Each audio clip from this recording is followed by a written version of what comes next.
Gracias por continuar con nosotros. El alto costo de la vida en Nicaragua hace que urja un incremento del salario mínimo, según José Antonio López, experto en Derecho Laboral de la Organización Defensores del Pueblo. La canasta básica, que actualmente supera los 14.000 córdobas, el alza en el costo de la energía eléctrica, el constante incremento en precio de los combustibles y los efectos de una dura reforma fiscal que elevó los impuestos a diversos productos han reducido a la mínima expresión el poder adquisitivo de los trabajadores en el país, señala López. López se refiere a la decisión que tomaron de manera unánime en agosto del año pasado sindicatos sandinistas, empresarios del sector MIPYME y el gobierno de mantener congelado hasta el 2020 el salario mínimo.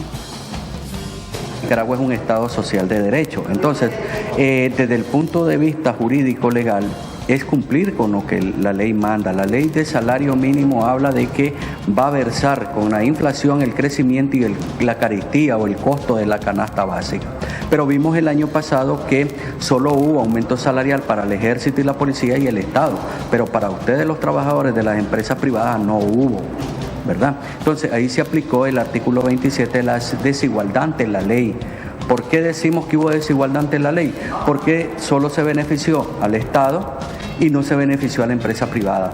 Sí, es decir, todos estamos viviendo la misma situación económica, la carestía del combustible, la carestía de la energía, la carestía de los granos básicos, y es decir, no, porque vos sos azul o vos sos morado, a vos no se te aplica, no, es todo el mundo, todos los nicaragüenses estamos pasando con esta crisis económica. Entonces, la perspectiva que nosotros tenemos, si bien es cierto que no hay crecimiento económico, pero sí hay inflación, sí hay carestía o crecimiento de lo que es la canasta básica. Esperar de que se cumpla con la ley 625 de salario mínimo.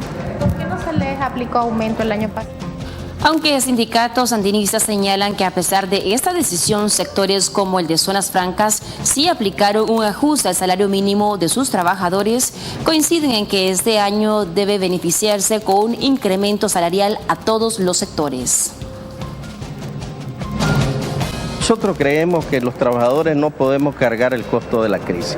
Una crisis que fue provocada por otros sectores no la pueden cargar los trabajadores. Y en ese sentido debe haber una revisión. El año pasado no hubo ningún incremento de salario para algunos sectores, pero te quiero decir que hay 6 sectores de la economía que sí tuvieron incremento. Por ejemplo, Maquila el 8.25%, sector construcción el 6%, minería 6.5%, sector de matadero hubo incremento en los mataderos. Es decir, vemos que hubieron sectores que sí pueden. ¿Qué nos indica eso? ¿Verdad? Que es posible revisar el incremento, porque tenemos que partir, y esto es importante que lo sepan también los trabajadores y todos los actores económicos y políticos. Nicaragua es el país con los salarios más bajos de toda la región centroamericana. Entonces no pueden decir que no pueden incrementar.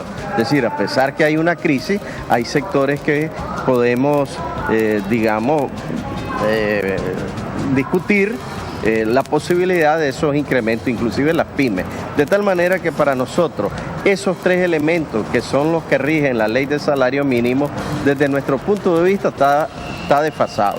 Necesitamos porque son la inflación, crecimiento económico y el valor, cómo andan los precios de la canasta básica. Entonces desde ahí ya tenemos un problema, porque no son los únicos que rigen la actividad del comercio.